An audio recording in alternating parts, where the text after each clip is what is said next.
Kemudian apa saja atribut dari perangkat lunak ya. Nah, jadi atribut perangkat lunak bukan hanya ada tabel saja yang punya atribut ya, perangkat lunak punya atribut.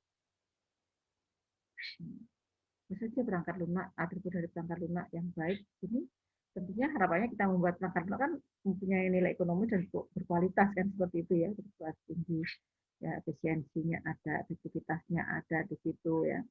Nah, perangkat lunak seterusnya ya memberikan user kebutuhan fungsionalitas dan kinerja yang dapat dipelihara. Ya. Jadi masing-masing fungsionalitas tadi ya, atau kinerja dari perangkat lunaknya harus jadi pelihara. Ya. Kenapa? Karena suatu saat perangkat lunak tersebut ya, harus dapat memenuhi perubahan kebutuhan user. Ya. Seperti planning tadi ya, di metode tadi kan ada planning, di sana ada planning, ada maintenance, ada pemeliharaan di situ. Ya. Jadi perangkat lunak tentunya bukan hanya memelihara dari orang yang tidak bertanggung jawab, ya, serangan virus, ya, tapi juga teknologinya juga terkait dengan perubahan kebutuhan dari penggunanya. Maka pengguna menginginkan ya perubahan terhadap perangkat lunak yang ada. Nah, bisa jadi ya karena apa? Karena perkembangan teknologi sekarang ini ya dan juga perkembangan ekonomi ya semua serba digital. Nah, dari dulunya hanya digunakan untuk transaksi apa namanya biasa gitu ya, kemudian ini dibutuhkan lagi transaksi yang lain. Nah, mungkin kalau Anda sering ngikutin atau sering belanja ini coba diperhatikan ya fitur apa saja yang berubah misalkan setiap mungkin sebulan sekali atau 2 bulan sekali ya dari apa namanya toko-toko online di situ. Ini banyak sekali toko online yang bisa Anda amati gitu. Apa saja perubahan yang terjadi di sana. Apa saja yang terjadi di situ. Itulah kenapa perangkat lunak di sini ya perlu dilakukan pemeliharaan. Baru dilakukan pemeliharaan. Bagaimana dokumen tadi bisa dipelihara? Tentunya apa diperlukan apa dokumen. Tidak ada dokumen misalnya langsung Excel-nya bagaimana bisa memelihara perangkat lunak tersebut. Ya.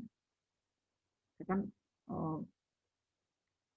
Anda dikasih akses dari perangkat lunak yang sudah ada gitu ya. Tinggal mengoperasikan kan, kalau itu install, operasikan gitu aja kan, nggak pakai gitu. Kemudian suruh memelihara, suruh perbaiki. Ada pengguna, anggap aja Anda operator di situ ya, operator. Nah kemudian karena Anda dianggap mampu gitu ya, suruh perbaiki. Kira-kira bisa enggak memperbaiki dari Excel-nya?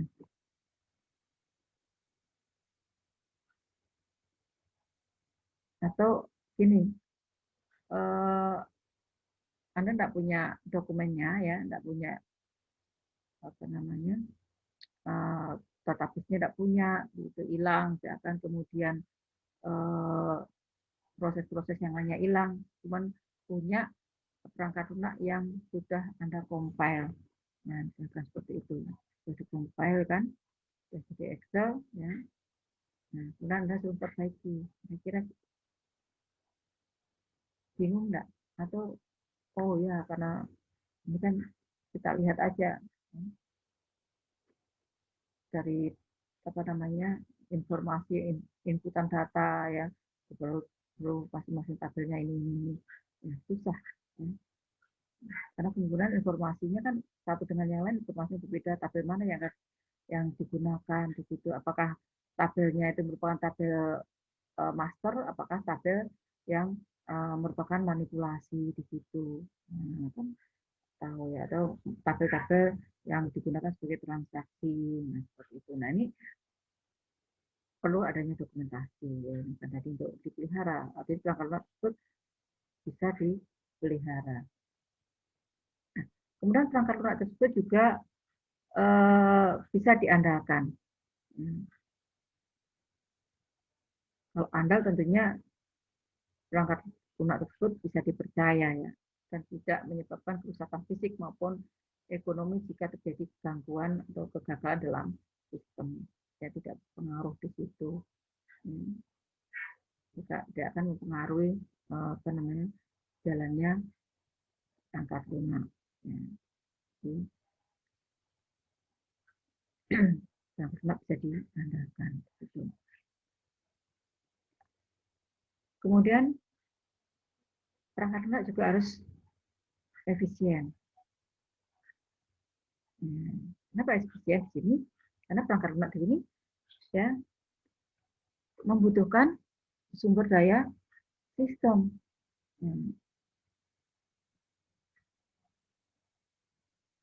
Apa kira-kira sumber daya sistem di sini? Dalam penggunaan sumber daya sistem di sini.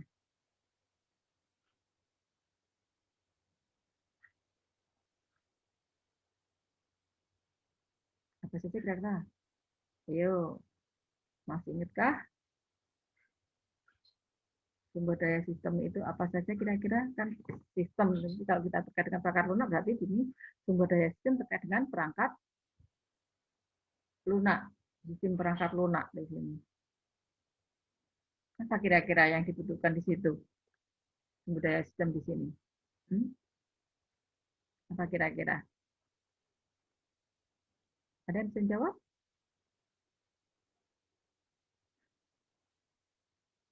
Putra Aji kali? Ritsi? Apa kira-kira sumber daya sistem di sini apa saja?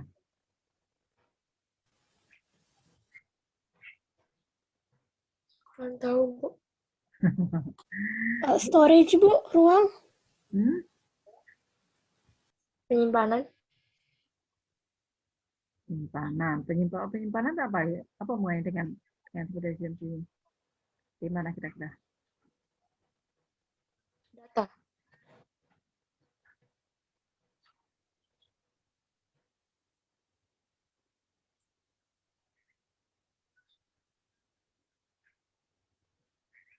Kalau Anda memori sistem, memori sistem atau kayak RAM gitu. RAM? Input output masukan keluarannya, Bu. Kalau perangkat lunak tadi ya yang baik tentunya itu bukan sumbernya terkait dengan apa tadi ya, perangkat keras. Misalnya perangkat kerasnya apa saja yang dibutuhkan dalam perangkat lunak. Nah, semua tergantung sistem dan arti kutip tadi di mana itu dibutuhkan. Ya. Dan juga kalau mau apa namanya efisiensi di situ, jadi terkait dengan kebutuhan sumber daya ke database-nya, ya bagaimana Anda membuat database ya, data dan informasinya yang dihasilkan seperti apa. Ya. Kemudian budaya yang lainnya apa kira-kira? Energi, perangkat keras komputernya, misalkan perangkat keras printer, misalkan dan sebagainya. Jadi bisa digunakan sharing misalkan ya, sumber daya manusianya juga begitu ya, misalkan ya. Jadi paling tidak dengan adanya perangkat lunak itu meminimalisir dari penggunaan sumber daya yang ada. Tadi kan bisa kumpulan dari komponen-komponen yang terlibat kan gitu ya. Nah, bagaimana efisiensinya di situ? Nah, terus sekarang misalkan di masa pandemi sekarang ini gitu ya, untuk efisiensi dari kebutuhan perangkat lunaknya semua ya, akhirnya apa? Ya dari sumber daya manusianya Pak tidak ya dia tidak datang langsung dibuatkan untuk tanda tangan aja sudah tambahkan lagi ya perangkat lunak baru. Kemudian karena kita menggunakan sistem online perlu apa? Bagaimana efisiensi dari namanya servernya mungkin ya sana juga perlu ya. Kemudian eh, lebih efisien. Kalau perangkat lunak misalkan model kita ini kuliah biar efisien kira-kira apa? Ya apa enggak menghemat apa kira-kira kalau Anda hemat data ya? Nah, hemat kuota datanya. Jadi itu sistemnya nih kutip ya tergantung di mana perangkat lunak tadi dia akan gunakan ya, penggunaan ya. Kemudian sharing printer bisa digunakan untuk sharing printer ya, misalkan ya, atau sharing yang lain ya itu kan sebenarnya efisiensi ya di situ juga ya. Jadi ada perangkat lunak sumber daya manusia juga itu ya terkait dengan data dan informasi ya. Bahkan juga ada apa telekomunikasinya di situ ya.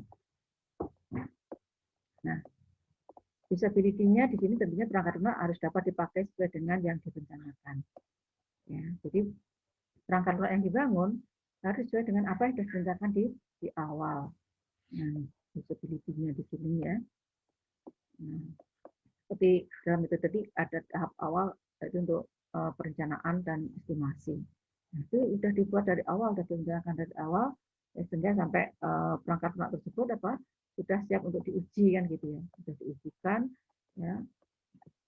Nah, jadi siap untuk dipakai kan gitu ya, siap untuk digunakan.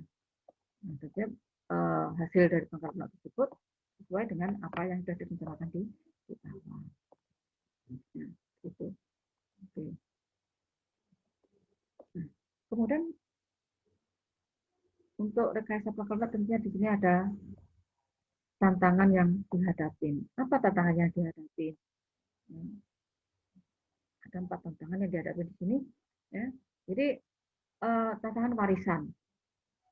Nah, kalau warisan harta sih enak kan gitu ya. Ini warisannya perangkat lunak. Ini bukan satu tantangan. Kenapa? Karena untuk memelihara perangkat lunak tidaklah semudah yang kita bayangkan. Ya. Mungkin orang lebih baik membuat yang baru, kalau sudah profesional itu lebih baik saya membuat baru daripada saya harus memelihara dari perangkat lunak yang sudah ada, ya, atau mengupdate dari perangkat lunak yang sudah ada. Ya, itu merupakan satu tantangan. Ya. Kenapa? Untuk mengupdate satu perangkat lunak tentunya diperlukan biaya dan juga waktu. Nah, bagaimana biaya yang dikeluarkan tadi bisa minimal ya, bisa diminimalisir atau sedikit ya. Nah, diharapkan ini kan biaya ini yang berlebihan dapat dihindari dan dapat juga dalam layanan bisnis ini ya, ini tetap bisa dilakukan. Nah, ini adalah merupakan tantangan. Bagaimana meminimalisir biaya untuk update dari perangkat lunak yang sudah ada, juga tidak mengganggu dari layanan bisnis. Diperbaiki tetapi tidak mengganggu aktivitas yang ada. Nah, ini merupakan satu tantangan ya untuk rekayasa perangkat lunak. Tantangan yang lainnya yaitu adanya heterogenitas.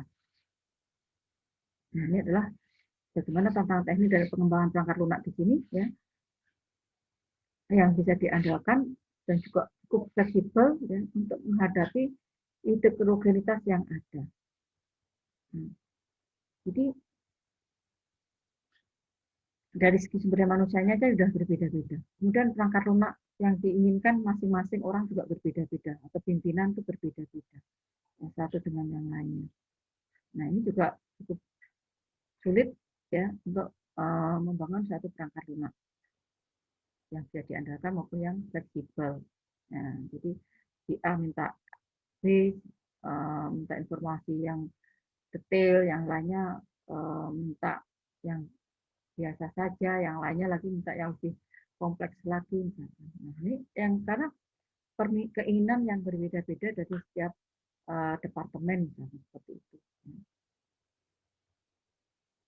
Jadi ini juga merupakan satu tantangan, ya, tantangan heterogenitas ini, ya.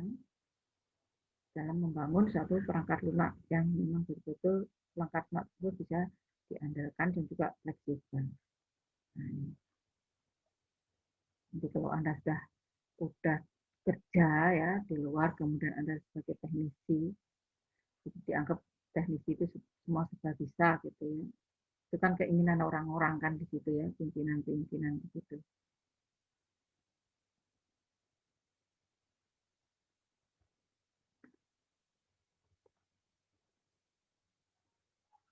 Kemudian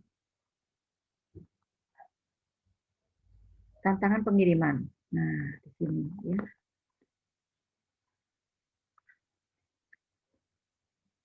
Karena data ya, apalagi sekarang tuh sistem kan sudah tersebar ya, atau ada yang model tersebar, ada yang terdistribusi, tersentralisasi ya. Nah, bagaimana kita membangun satu perangkat lunak tadi ya, terkait dengan pengiriman data yang besar. Diharapkan apa? Dengan mengirim data yang besar itu tetap tidak mengurangi kualitas dari sistem tersebut. Nah, sampai karena datanya besar muter-muter saja kan gitu ya. Karena kita akses sesuatu datanya besar nggak jalan-jalan gitu ya, cuma muter saja gitu. Akhirnya bosan kita. Nah, ini juga demikian ya. Jadi satu institusi harus diperhitungkan tadi terkait dengan efisiensi sumber daya sistem tadi ya. Nah, bagaimana kalau nanti data yang dikirim ya itu adalah besar dan juga kompleks ya. Jangan sampai mengganggu kualitas dari sistem tersebut, apalagi mengganggu aktivitas dari sistem yang ada. Karena besar akhirnya seperti hang yang bisa jadi seperti itu ya. Data tidak jadi akses, lama mengaksesnya. Karena efisiensinya tadi mungkin kurang gitu ya. Jadi, kebutuhan bagaimana sumber daya yang ada ya, atau mungkin saking efisiensinya gitu ya, saking efisiensinya ya sumber daya yang ada di situ ya sudah, adanya cuman itu ya sudah ya. Jadi kalau ada yang RAM-nya cuman berapa namanya, berapa berapa giga misalkan gitu ya, sudah cukup segitu, padahal data yang akan dikirim banyak ya. Atau kuota datanya dengan telekomunikasi, sumber daya telekomunikasinya ya.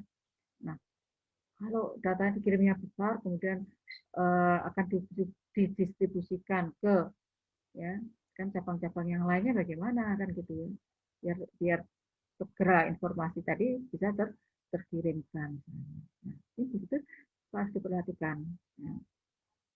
Ini juga merupakan satu tantangan yang dihadapi dalam rekayasa perangkat lunak. Maka dari awal mestinya perencanaan dengan matang terkait dengan kebutuhan perangkat keras, perangkat lunak maupun sumber daya yang lainnya. Itu secara garis besar adalah dari kebutuhan sistem komputer.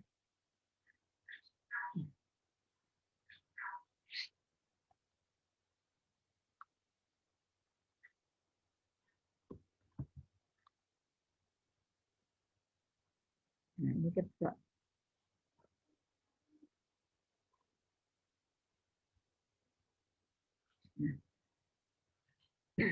kemudian terakhir nih ya dari materi sekarang, tahapan pengembangan perangkat lunak. Dan tahapan pengembangan perangkat lunak ya, jadi dari metode itu sudah merupakan satu tahapan pengembangan perangkat lunak sebenarnya ya kan gitu ya. Tadi kita arahkan ke metodenya. Nah, kemudian dalam tahapan pengembangan perangkat secara umum, ya ini secara umum aja nih, secara garis besar secara umum itu ada 3 fase dalam pengembangan perangkat lunak. Jadi ada 3 fase dalam kegiatan pengembangan perangkat lunak. Nah, apa saja fase tersebut? Ya. Jadi di sini ada fase perumusan, fase pembuatan atau pengembangan, dan juga ada fase pemeliharaan. Jadi secara garis besar, ya, mungkin dari metode tadi ada masuk di dalam fase perumusan, ada masuk dalam fase pembuatan, dan juga ada yang masuk dalam fase pemeliharaan. Nah, apa saja yang masuk pada masing-masing fase? Fase perumusan. Ini fokusnya pada istilahnya adalah dengan Word. Ya. perangkat lunak yang akan dikembangkan. Apa perangkat lunak yang akan dikembangkan? Nah, ini tentunya ya harus didefinisikan lebih awal. Ya. Nah, ini merumuskan ya. Kalau merumuskan itu mesti harus dirumuskan di awal ya, nggak mungkin perumusan itu di akhir. Yang sudah jadi baru dirumuskan. Enggak, mungkin ya dirumuskan. Apa yang harus dirumuskan di sini? Ya, terus ya, apa saja perangkat lunak yang akan dikembangkan.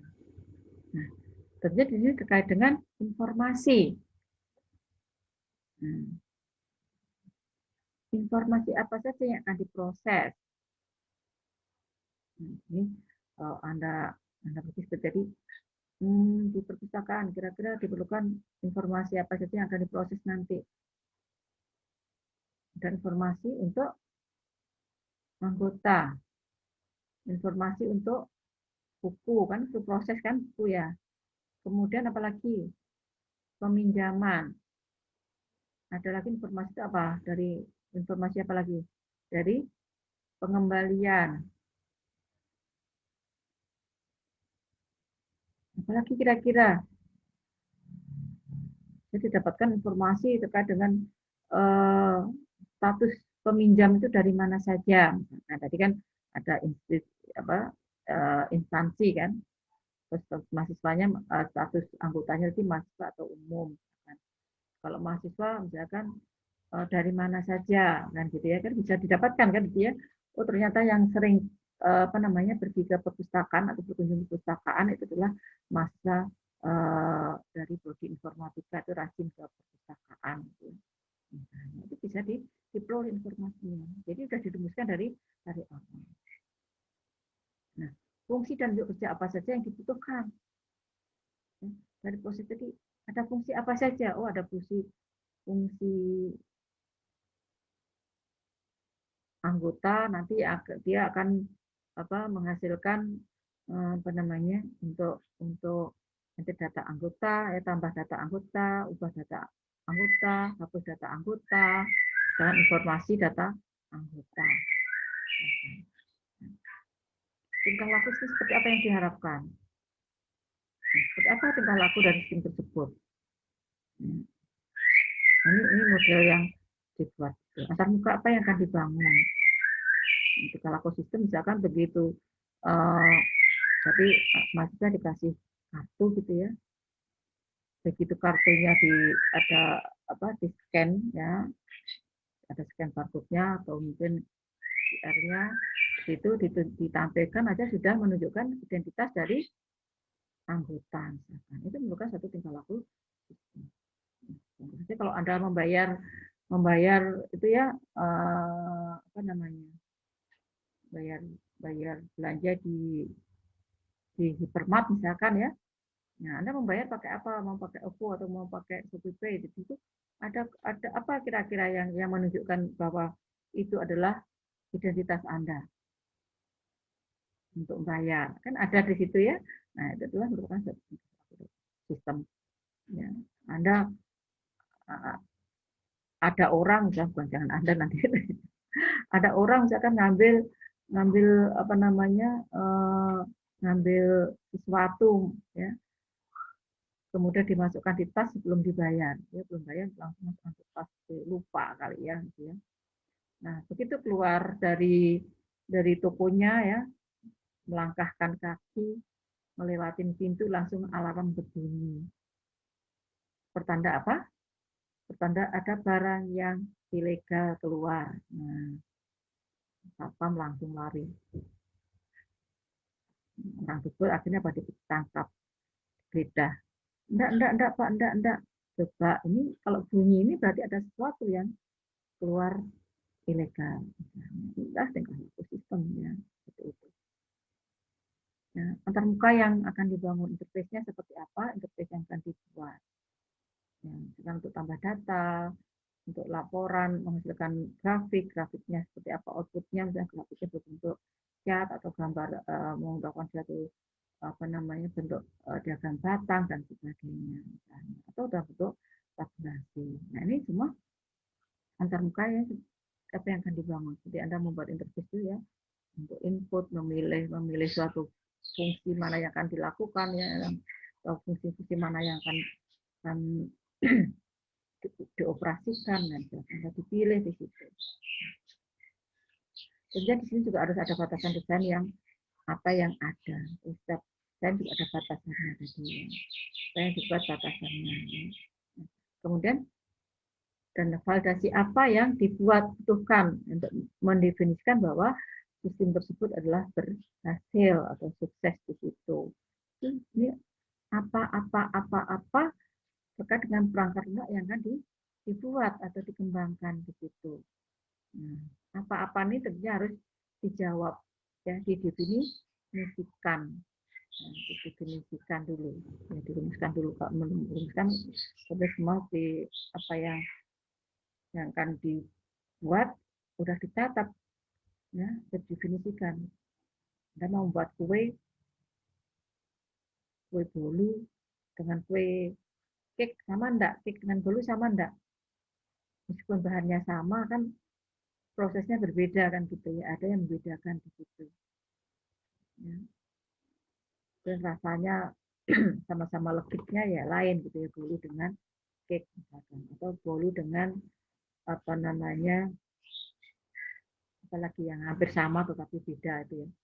Ya semua bahannya sama tapi terkait apa saja semua kan harus diidentifikasikan, didefinisikan. Kalau cake itu seperti ini, kalau bolu itu seperti ini, ya langkah-langkah seperti ini ya. Ya kalau dihasilkan orang bisa membedakan ini bolu, ini cake, kan ini bolu, ini apa namanya, ini bolu kukus, ini bolu open misalkan, bolu kering misalkan, semua sama ya.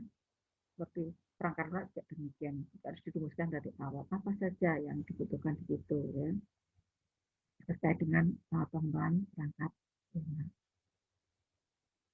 Nah, kemudian fase pengembangan atau fase pembuatan itu terkait dengan pertanyaan atau fokusnya pada how, ya, bagaimana membuat perangkat lunak tersebut ya.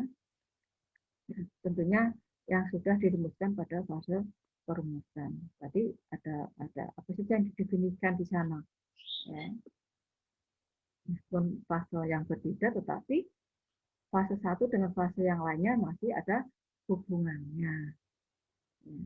Jadi semua sudah dirumuskan di sana. Ya. Apa saja ya sudah didefinisikan, kemudian informasinya, tingkah laku sistemnya, ya.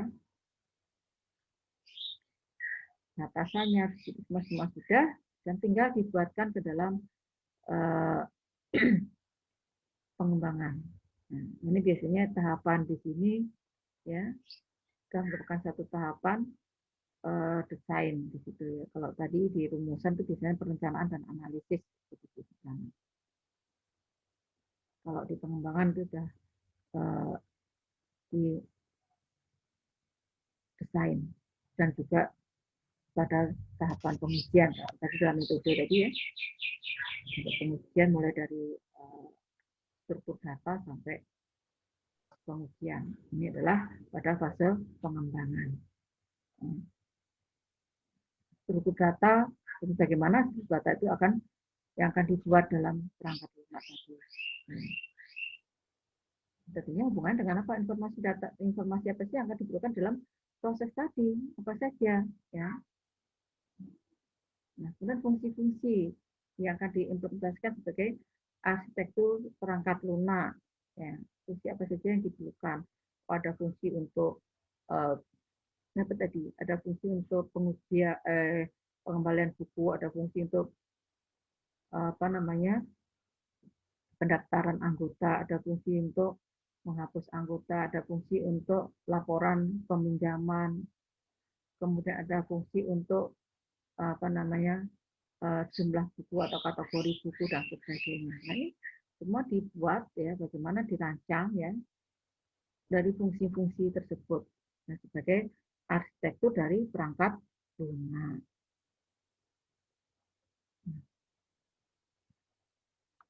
Nah, prosedur untuk merealisasikan. Nah, tadi ya, jadi dalam teknik juga ada prosedur. Nah, prosedurnya seperti apa? Sebenarnya disesuaikan dengan kebutuhan masing-masing. Ya, prosedurnya untuk merealisasikan dari perangkat lunak tersebut. Ya. kalau ada perubahan formulir, seperti apa formulirnya, kalau bentuk laporan outputnya seperti apa, ya bentuknya. Jadi semua sudah dibuatkan. Dan juga bagaimana ya prosedur yang ada. Nah, kemudian interface tentunya tadi sudah di perumusan sudah ada interface apa saja yang akan dibuat ya. Nah, ini semua ditandai interface-nya ya. Ini sudah langsung didesain ya, langsung apa dari interface yang akan dibuat kan ada interface untuk memasukkan data.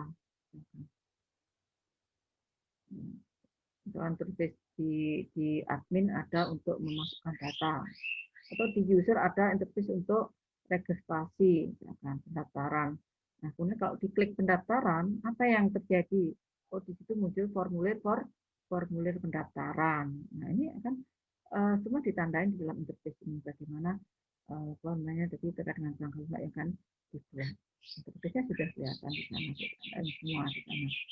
Nah, kemudian menerjemahkan rancangan menjadi program komputer. Jadi dari hasil rancangan, jadi rancangan itu rancangan data, ya.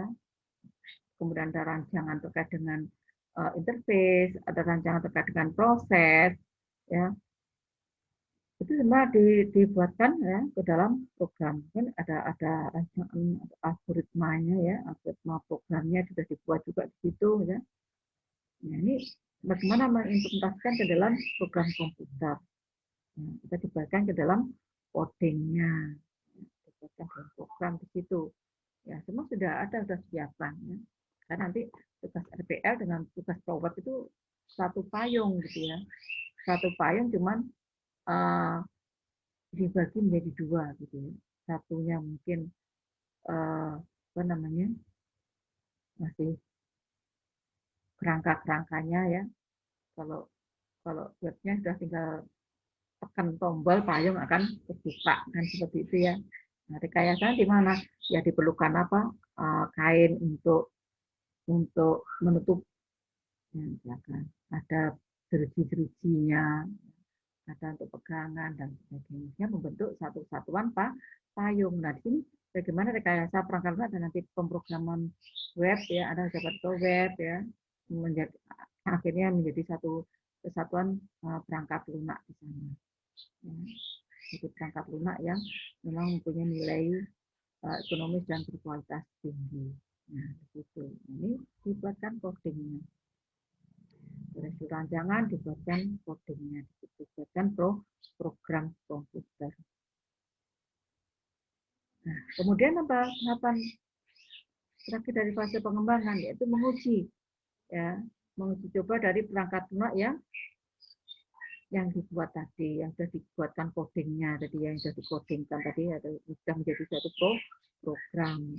Dan kan perangkat lunak tidak cukup hanya program aplikasi saja, program dari apa kumpulan baris perintah saja, tetapi ada berbagai macam komponen yang lainnya.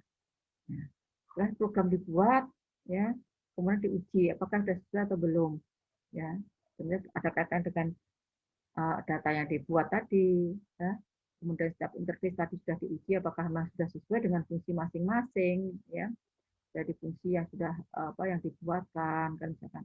Tadi di interface itu untuk registrasi peserta, apakah memang sudah sesuai, ya, registrasi peserta. Kemudian disimpan apakah sudah bisa tersimpan dengan baik. Kalau dipanggil lagi untuk menjadi data pendaftar dan atau sebagai data pendaftar bisa enggak di situ.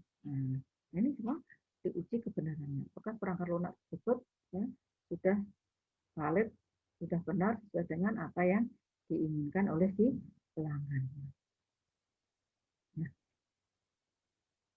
kemudian yang terakhir yaitu fase pemeliharaan. Nah, fase pemeliharaan ini ya, fokusnya ya, jadi terkait dengan perubahan. Ya. Perubahan apa? Ya, terkait dengan koreksi kesalahan. Mungkin masih ada apa namanya yang ada error-error ya tadi itu pada saat pengujian ya, pengujian sudah selesai tapi ya ada saja kadang-kadang kesalahan-kesalahan setelah dilakukan implementasi. Ada kesalahan di sana, kita perbaiki ya, dari kesalahan-kesalahan yang ada. Kemudian penyelesaian, ada adaptasi di situ. Tentunya adaptasi ini terkait dengan perkembangan teknologi maupun perkembangan apa namanya, misalkan kalau di bidang industri ya perkembangan teknologi IT-nya, kemudian kalau di namanya misalkan bisnis sekarang ya bidang bisnis ya kan berkaitan dengan kebutuhan pengguna dan juga masyarakat ya, masyarakat pengguna ini lebih kompleks ya, pengguna dari apa namanya tokonya misalkan atau yang perusahaannya ya, dan juga dengan si user dari atau konsumen dari perusahaan tersebut yang bisa juga seperti jadi akan perubahan penyesuaian gitu ya. Nah, untuk mungkin sekarang ini serba digital ya, bagaimana mengembangkan pengembangan perangkat tadi ya diarahkan ke sistem digitalnya, misalkan itu bisa adaptasi, perangkat tersebut bisa melakukan adaptasi. Tidak dibuatkan baru semua kan bisa, jadi bisa melakukan adaptasi terhadap perubahan-perubahan yang terjadi di situ. Perkembangan juga demikian ya, perkembangan itu bukan perkembangan zaman tapi perkembangan teknologi juga ya, perkembangan IT di situ ya. Ya kalau ada perubahan terhadap perangkat lunak tersebut harus harus harus apa namanya mengikuti juga kan, ada adaptasi tentunya ada perkembangan ya, perkembangan jadi perkembangan dari perusahaan maupun perkembangan dari teknologinya itu sendiri ya, jadi bisa aja kalau dulu misalkan apa namanya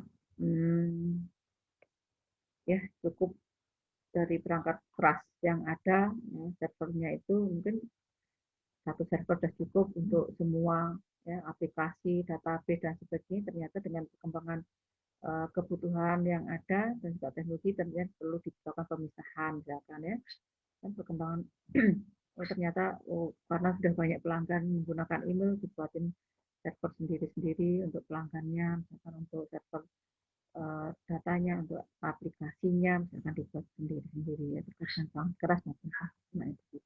Nah ini semua perlu dilakukan pemeliharaan. Jadi memelihara perangkat lunak atau sistem perangkat tidak gampang ya, lebih sulit memelihara daripada membuat yang baru katanya seperti itu ya. Untuk anda ya suruh memelihara apa namanya kendaraan Anda kan ribet gitu ya, memeliharanya lebih ribet daripada membuat yang baru. Itu memang kebanyakan seperti itu. Biasanya lebih baik membuat proyek baru daripada harus memelihara dari yang sudah ada. Oke, ada pertanyaan dari sini? Ya, jadi untuk pertemuan hari ini, silakan kalau ada pertanyaan atau pernyataan. Mau nanya, Bu, Hmm. nanti di fase pemeliharaan, di koreksi kesalahan itu, kalau dari perangkat lunak yang dikembangkan, kesalahan-kesalahan apa yang mungkin terjadi gitu, Bu, untuk dikoreksi? Nah, itu ini kesalahan logika. Ya, kesalahan logika ya. Bisa juga kesalahan pada apa namanya pengujian tadi atau implementasi ya, itu ada kesalahan-kesalahan ya, misalkan terjadi error ya, errornya itu kenapa error ya, kan kemungkinan database-nya ya pada saat membuat database ya mungkin ada sesuatu yang apa istilahnya ya, kalau ada bertabel itu kan atribut atribut tipe data dan sebagainya, terutama yang apa namanya ukuran ya, ukuran dan sebagainya itu kan hubungan dengan konsistensi ya, inkonsistensi kan gitu ya, Anda buat database itu ya, ini juga bisa terjadi misalkan dari database-nya ya tidak konsisten misalkan seperti itu, inkonsistensi. Makanya kenapa di database itu perlu dirancang sedemikian rupa supaya terhindar dari apa kira-kira SPG. Masih ingat kenapa Anda membuat database relasional? Gimana, Bu? Kenapa Anda membuat database relasional? Tujuannya untuk apa? Relasional Heeh. saling terhubung. Gitu, Bu. Heeh. Apa kira-kira? Jadi di awal-awal kuliah itu kenapa Anda harus membuat database gitu, terus berbasis data di situ ya, membuat database. Kenapa enggak biarkan aja kan gitu ya? Kenapa harus susah-susah, harus dibuat normalisasinya, ya? Biar efisien penyimpanannya, biar nggak ada redundan dan sebagainya. Nah, itu di situ misalnya kan salah satu bisa juga terjadi dari kesalahan atau kurang cermatnya pada saat membuat database, ya, atau logikanya ya, logika tadi logika dari pemrograman yang ada kan gitu ya, bisa terjadi begitu, kesalahan terjadi ya, atau mungkin kesalahan dari apa dari perangkat lunak atau program-programnya yang tidak konsisten tadi ya, inkonsistensi itu bisa terjadi ya, banyak hal yang terjadi. Mungkin kalau kita akses itu tiba-tiba di situ ada nggak bisa akses, itu kan bisa terjadi kesalahan ya, kesalahan di sana ya. Nah, banyak hal yang terjadi di situ ya, untuk koreksi kesalahan. Nah, itu bisa dikoreksi di apa sih sebenarnya yang menjadi penyebab kesalahan dari perangkat lunak tersebut ya. Dari, nah kan itulah perlu adanya dokumentasi di sana ya. Mungkin dari batasannya mungkin bisa saja terjadi salah gitu ya, batasan dari sistem tersebut. Nah, itu bisa juga mengakibatkan dari kesalahan seperti itu ya. Ini bisa dikoreksi dari kesalahan-kesalahan yang ada. Ya. Oke, ada lagi yang mau ditanyakan? Permisi Bu, saya mau bertanya. Kan tadi kan di tantangan warisan itu kan ada tantangan yang memelihara sama mengupdate apa namanya itu perangkat lunak. Nah, saya mau nanya Bu, dari yang bagian fase pemeliharaan ini, mana dia yang bisa bikin biayanya tantangan warisan itu semakin mahal Bu? Saya agak bingung di bagian kayak contoh-contohnya. Kenapa dia bisa menjadi tantangan yang warisan ini Bu? Makasih Bu. Warisan. Yang warisan tadi ya, tantangan warisan. Warisan kan perangkat lunak yang sudah ada kan gitu ya. Perangkat lunak yang sudah ada kemudian harus dikembangkan lagi. Ini terkait dengan mungkin terkait dengan adaptasi, terkait dengan perkembangan. Ya, dan juga di pencegahan ya di sini untuk mencegah dari hal terhadap perubahan yang terjadi. Ya, ya. Terutama di sini di penyesuaian ya dan juga perkembangan. Nah, jadi itu adalah Pak merupakan warisan tantangan warisan tadi ya, yang warisan, karena warisan itu si perangkat lunaknya sudah ada sebelumnya. Nah, kalau perangkat lunak sudah ada sebelumnya, tentunya di situ harus apa? Kalau ada perubahan harus dilacak lagi kan? Apa ya sini ya, hubungan di sini dengan penyesuaian dan juga perkembangan adaptasi di sini ya. Jadi apa yang berubah? Ya, apa yang harus diperbaiki di dalam perangkat lunak tersebut? Ya. Jadi kalau membuat perangkat lunak sudah ada, kemudian Anda memperbaiki lagi, begitu. Memperbaiki dari perangkat lunak yang sudah ada itu meskipun ada dokumennya tidak semudah kalau apa kira-kira membuat yang baru barangkali seperti itu ya. Harus melihat satu persatu dari apa dokumen yang ada, dari fungsi-fungsi yang ada, hubungannya dengan tabel-tabel yang ada, ya, informasi yang dibutuhkan di mana kira-kira letaknya, penambahannya, perubahannya di mana. Kan tidak langsung membuat program aja nanti langsung dibuat, kan tidak. Harus disesuaikan lagi kan dengan kebutuhan data, informasi kan seperti itu. Makanya kenapa kalau misalkan Anda membuat database relasional, ada hubungannya, ya di sini kalau A dan B itu ada berhubungan, nanti akan menghasilkan informasi yang terkait dengan data yang ada di tabel A dan tabel B. Nah, kalau ada lagi tabel C, ya berarti di situ ada hubungannya lagi. Seperti itu. Ya, ini saya di pemeliharaan gitu ya. tantangannya ya, tantangan untuk mengembangkan atau menyesuaikan kebutuhan dari pengguna. Ya, itu merupakan satu tantangan tersendiri ya di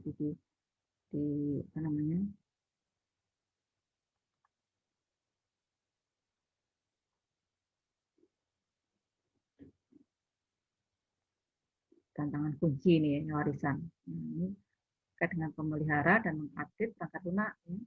Kenapa? Ya diharapkan biayanya lebih kecil ya. Kenapa memelihara perangkat lunak kan sama aja dengan membuat perangkat lunak lagi, ya, cuman ditambahkan ke dalam perangkat lunak yang sudah ada. Begitu.